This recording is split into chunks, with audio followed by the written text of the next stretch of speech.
Amis internautes, bonjour. Pour ce direct, notre invité est un diplomate. Il s'agit de son Excellence Atef Moustapha, ambassadeur de la Palestine en Côte d'Ivoire. Bonjour Excellence. Bonjour. Merci d'avoir accepté notre invitation, quand on sait qu'un diplomate, ça ne parle pas beaucoup. Première question. Pour la première fois, l'ambassade de la Palestine en Côte d'Ivoire a organisé des journées culturelles palestiniennes. Quels en étaient les objectifs et puis quel bilan faites-vous de ces journées qui sont achevées lundi dernier? D'abord, je vous remercie Abidjan Net. Vous êtes le média premier en Afrique. Je suis très heureuse d'être là. Deuxième, bonjour pour les gens d'Abidjan, pour les gens de Côte d'Ivoire et pour les côtés de l'Afrique. Troisième chose, nous sommes l'ambassade de Palestine ici dans notre billet frère Abidjan. Je suis ambassadeur là-bas depuis octobre 2014. Je mettais mon lettre de créance de son Excellence le Président Hassan Ouattara le 19 décembre. Donc notre choix de développer notre relation avec la Côte d'Ivoire. La Côte d'Ivoire, c'est un pays important de l'Afrique. Il y a une bonne image dans notre monde arabe. Il y a pas mal d'ambassades arabes ici, à peu près 12 ambassades arabes. On a choisi d'entrer dans le domaine de culture. Le domaine de culture, ce que veut dire, on a deux catégories de parler avec les gouvernements de Côte d'Ivoire. On a le domaine politique, on a le domaine de culture. Donc on a choisi la journée culturelle palestinienne du 9 au 14 avril 2015. Pourquoi? D'abord, cette délégation palestinienne qui vient de Jérusalem, il vient avec un message d'amour de ce peuple magnifique, de cette ville chaleureuse. Deuxième chose, on a un message de paix. Paix pour tout le monde, même pour notre voisin israélien. Notre choix, la paix. On a souffert depuis 1948. On a l'occupation israélienne. On a choisi la paix. On a ouvert les négociations avec notre voisin israélien pour arriver et à créer un État palestinien avec deux capitales Jérusalem. Donc on vient avec une grande délégation, un groupe palestinien de musique et de folklore, à peu près 17 personnes. Il vient avec la danse, avec le folklore, avec les musiques. On a 3 manifestations à Abidjan. On a choisi d'abord l'université de Houphouët-Boigny. Pourquoi? Parce qu'on a adressé le message pour les étudiants. Les étudiants, c'est la génération. Et chaque étudiant qui participait dans cette manifestation, à peu près 600 étudiants, il est parlé de la famille. C'est le meilleur endroit d'adresser notre message. Deuxième chose, j'ai fait une conférence dans l'université La paix pour tous, la paix juste pour tous. Nous sommes ici avec un message d'amour. Donc on a contacté le peuple ivoirien dans l'université de Houphouët-Boigny, dans le théâtre de la ministre de l'Affaires étrangères, la ministre de la Culture. C'était une occasion pour dire merci et salut pour lui. Il a participé avec nous. C'était une occasion, pas mal de personnalités ivoiriennes. D'abord, je remercie le gouvernement de Côte d'Ivoire, je remercie le président Hassan Ouattara parce que lui, il est au courant de tout. Le premier jour que je mettais mon lettre de créance, je parlais de son Excellence le Président de cette manifestation. Il m'encourageait, il demandait au ministre des Affaires étrangères pour suivre cette manifestation. Donc, on a une manifestation dans l'université Houphouët-Boigny. On a un autre dans le ministre des Affaires étrangères. Un troisième dans un cinéma pour la communauté arabe. Vous le savez, il y a plus que 100 000 Arabes dans son pays à Abidjan, le Côte d'Ivoire. Deuxième chose, on a un exposé de notre tradition populaire palestinienne. Il est très succès, il a trouvé très succès, même le ministre de la Culture, il a aimé beaucoup. Et c'était une occasion pour vraiment donner une image de notre peuple. Du peuple de culture, du peuple de civilisation, du peuple de musique. Il y a aussi un groupe musical africain qui participait à cette manifestation. Et la surprise dans ce groupe, il est chanté en arabe. Et ça, c'est magnifique. D'accord. Alors, est-ce que vous disiez tout à l'heure qu'il y a eu des groupes de spectacles qui sont venus, des artistes qui sont venus de la Palestine? Alors, ce que je voulais dire, quelle est la situation même de la culture, des spectacles au niveau de votre pays à l'heure actuelle? On a, dans le pays occupation, il y a l'armée israélienne partout, il y a des barrages, il y a des problèmes, il y a des violences contre les femmes, contre les enfants. Mais on aime la vie. D'accord. La vie, c'est important pour nous. On a partagé toujours la musique, la culture. J'ai, avec une délégation ivoirienne, c'est déjà visité Palestine le 13 mars, le secrétaire général du ministre des Affaires étrangères, M. Piquet. La première visite pour lui, c'est l'université de Birzeit. La deuxième, le musée de Mahmoud Darwish. Mahmoud Darwish, c'était un grand poète palestinien. Son poésie est traduit de 35 langues. Donc, la civilisation et la culture sur la base de la Palestine. Donc, on vient ici avec ce message. Nous sommes un peuple qui souhaitait vivre comme tout le monde, avec notre voisin. C'est notre choix, la paix. Mais malheureusement, jusqu'à maintenant, notre voisin, il n'y a pas développé la négociation pour arriver dans le moment de la paix. Dans ce moment, je demande le gouvernement de Côte d'Ivoire, c'est l'ami de tout le monde, pour corriger notre voisin pour faire la paix. D'accord. Alors, quel bilan faites-vous de cette journée-là? Le bilan, on a travaillé ensemble avec le ministre de l'Affaires étrangères, on a travaillé ensemble avec le ministre de la Culture. Vous êtes satisfait? Votre message est passé selon vous? Il est passé vite, il est passé vite. Même on a fait du poster, on a fait pas mal de publicité avec la rue d'Abidjan. Donc le message il passe très vite, on n'a pas de problème. Je vous dis quelque chose, ce n'est pas un compliment ça. Le peuple de Côte d'Ivoire, c'est un peuple d'hospitalité. Il est des peuples qui acceptent les autres. À cause de ça, comme vous êtes dans la rue d'Abidjan, vous trouvez pas mal de nationalités. Qu'est-ce que vous dire? Vous êtes un peuple que vous avez votre culture, votre civilisation, et vous acceptez les autres. Et la délégation palestinienne ici en Abidjan, comme elle produit son folklore, son musique, il n'y a pas d'étranger.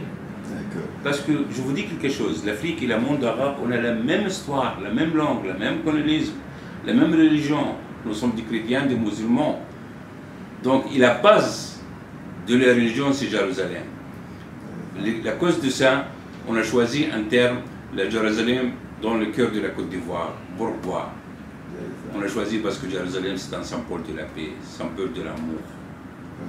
On a choisi l'église et la mosquée.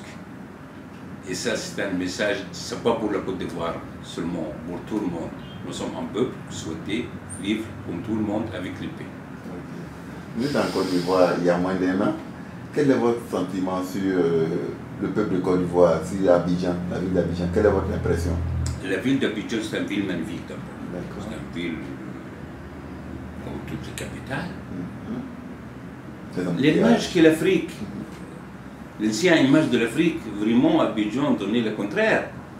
C'est une ville de culture, c'est une ville économique, des hôtels, de théâtre, de musique. Et le peuple, c'est très gentil, il est très simple.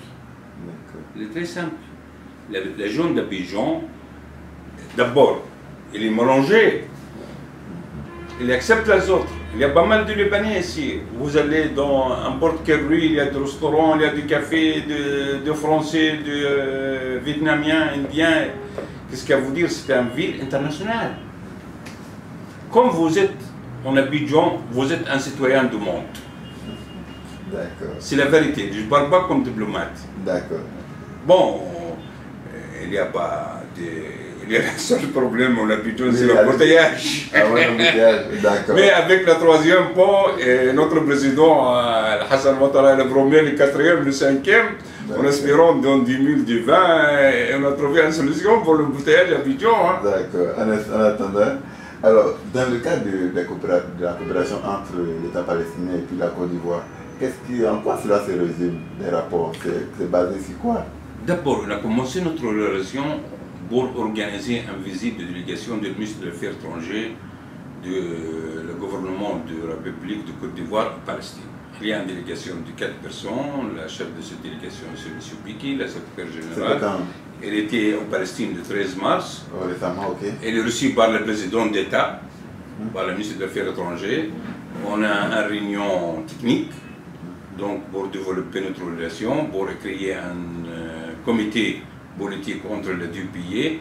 Mais le plus important, on a décidé d'organiser un forum de la zone d'affaires palestinienne le mois de mai, le 31 mai. On a invité plus de 50 hommes d'affaires palestiniens de venir à Côte d'Ivoire pour organiser ce forum. On a au contact avec la première ministre. Elle a donné son ordre de l'administration ivoirienne pour travailler avec nous pour faire le succès de cette manifestation. Parce que je vous dis quelque chose, peut-être le gouvernement palestinien jusqu'à maintenant très pauvre, mais les hommes d'affaires palestiniens très riches. Dans tout le monde, oui. Donc on a invité la crème de la zone d'affaires palestinienne pour venir à Côte d'Ivoire. On a organisé une journée 3-4 jours pour discuter avec les Ivoiriens. On a déjà pas mal de projets qui sont envoyés par le bureau de la première ministre. On a envoyé déjà pour les hommes d'affaires palestiniens pour aider. Aussi, le président de Palestine, M. Mahmoud Abbas Abou Mazen, il a donné son ordre pour le vice-président, la vice-première ministre pour présider cette journée économique. Oui. D'accord. Alors, depuis 2012, la Palestine est admise en tant qu'observateur au niveau des Nations Unies. Aujourd'hui, en 2015, ce statut a-t-il évolué? Quelle est la situation? Je vous dis quelque chose. La communauté internationale avec nous. Okay. Comme il y a un vote dans les États-Unis, United Nations, ou dans n'importe quelle organisation internationale, tout le monde vote avec nous. En votre faveur. Oui. Même le Côte d'Ivoire, c'était une occasion pour remercier la Côte d'Ivoire pour ça. Maintenant, tout le monde connaît s'il y a un État palestinien avec la capitale Jérusalem. Le problème, c'est notre voisin, il est toujours bloque la négociation. Elle fait notre peuple dans le territoire souffle. Elle fait une guerre contre la ville de Gaza. Il a accueilli plus de 5000 femmes et des enfants. Donc, Israël, il doit aller à la table de négociation. C'est le seul moyen pour faire la paix pour tout le monde. On a cherché la paix. La paix juste. On ne peut pas rester dans le territoire occupé et fait. Vous avez quelque chose. Il y a plus que 5000 prisonniers palestiniens en Israël. Le seul moyen pour arriver de la paix, c'est la table de négociation. C'est notre choix. C'est le choix de notre président, de notre gouvernement et de notre peuple. Et à cause de ça, tout le monde maintenant, même United States d'Amérique, le comprend très bien. Le seul moyen pour défendre la situation dans le Moyen-Orient contre le terrorisme, c'est trouver une solution pour la cause palestinienne. La cause palestinienne, elle commence depuis 1917. Et jusqu'à maintenant, on a essayé de faire la paix. On a fait la signature de Oslo avec les Israéliens de 1993. Mais malheureusement, l'intégrisme israélien a tué et assassiné M. Yitzhak Rabin, le premier ministre israélien, qui signait l'accord avec le leader Yasser Arafat. C'était une occasion pour, je remercie le gouvernement de Côte d'Ivoire parce qu'il donnait l'appui de Yasser Arafat et de Yitzhak Rabin pour la paix. L'appui de Houphouët-Boigny. C'est le forum pour la paix. Oui. Mais l'intégrisme israélien, il a assassiné Yitzhak Rabin. Alors, cette crise effectivement dure depuis des années, des générations. de loin, on s'interroge, on se demande est-ce que cette crise-là va prendre fin, Excellence? Est-ce que cette crise-là va prendre fin un jour? Bien sûr, écoute, on va vivre avec l'espoir. C'est en quoi cette crise se résume en quoi? Oui. En deux mots. En deux mots, l'espoir, c'est important pour nous. On ne va pas vivre sans espoir. D'accord. Moi, je vis l'État palestinien avec la capitale de Jérusalem comme je veux. L'espoir, et la génération maintenant a besoin de vivre. On n'a besoin pas de guerre dans notre moyen, dans notre terre. On a besoin de la paix. Deux pays israéliens, palestiniens à côté, voisins, avec la frontière ouverte, partager l'économie, partager la culture, partager l'amour, les chansons. Nous sommes un peuple ouvert, on ne peut pas fermer. Alors, en tout cas, nous souhaitons que la paix revienne dans cette partie du monde-là. On a compte sur la Côte d'Ivoire. Le président Hassan Ouattara.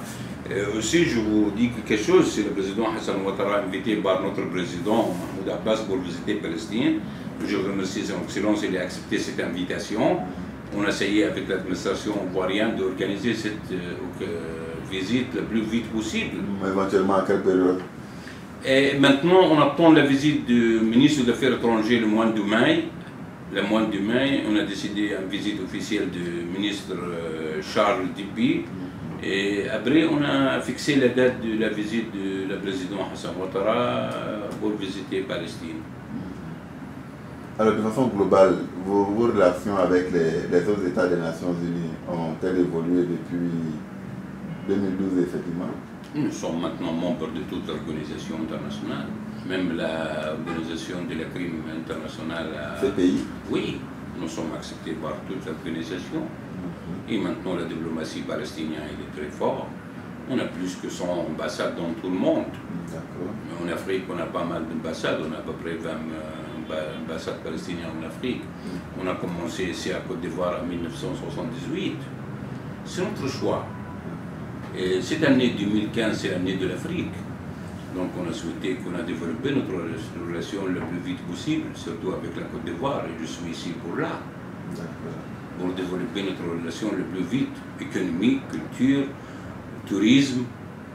Déjà, c'est déjà fait pas mal de réunions avec le ministre ivoirien. On a trouvé une grande volonté de la gouvernement de Côte d'Ivoire et surtout le président Hassan Ouattara.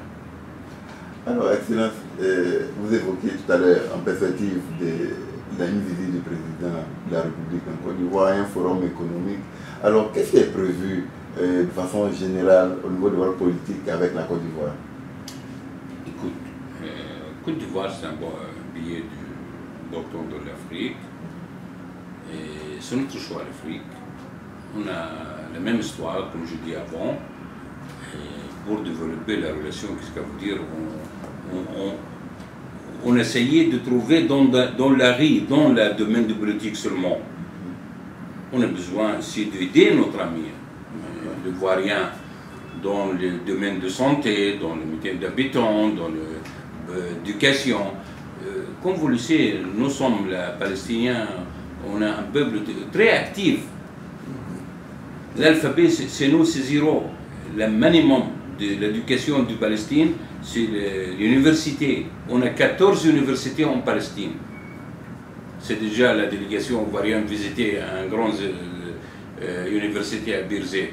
Donc, on peut faire la relation entre les deux peuples. D'accord. Et ça, c'est le plus important. Surtout le domaine économique. Il y a pas mal d'hommes d'affaires palestiniens qui viennent ici le 31 mai pour faire un investissement à Côte d'Ivoire. Il y a un grand investissement. Je vous promets qu'on a gagné la but qu'on a travaillé avec main de main avec le gouvernement de Côte d'Ivoire. Ok. Alors, Excellence, ce sera la dernière question. Qu'est-ce que vous voulez que nos internautes retiennent de votre passage sur notre plateau ici à Abidjan-Point? Écoute, les médias, c'est le monde maintenant. Et le monde maintenant, c'est un petit village. Et Abidjan-Net, moi, je suis chaque matin. On a commencé avec le café. On a ouvert Abidjan-Net. Et le plus important qu'Abidjan Internet ouvert de tout le monde. D'accord. Et voir des gens simples et de la présidente de l'État, de tout le monde, économique, de culture, etc. Et vous avez de crédibilité. Ça, c'est très important. Votre crédibilité vous donnez un succès, pas seulement à Côte d'Ivoire. Parce que Abidjan Net, dans tout le monde, maintenant avec les médias, si moi, je vous dis quelque chose, si on a besoin de quelque chose d'Abidjan pour voir n'importe quelle information, on a allé à Abidjan Net. Votre message de fin? Mon message de le peuple ivoirien, c'est un message, je vous dis d'abord, bonjour de Jérusalem, le symbole de la religion. Bonjour de l'église de Bethléem, la nativité de la Jésus. Bonjour de tous les musulmans et les chrétiens à Côte d'Ivoire. C'est le message d'amour et la paix des Palestiniens à Côte d'Ivoire. On a souhaité, si on a terminé l'occupation, on a voir le groupe de touristes ivoiriens aller aux Palestine, chez Jérusalem, voir l'histoire, la vraie histoire depuis le XIIe siècle, le peuple palestinien là-bas. Je vous remercie.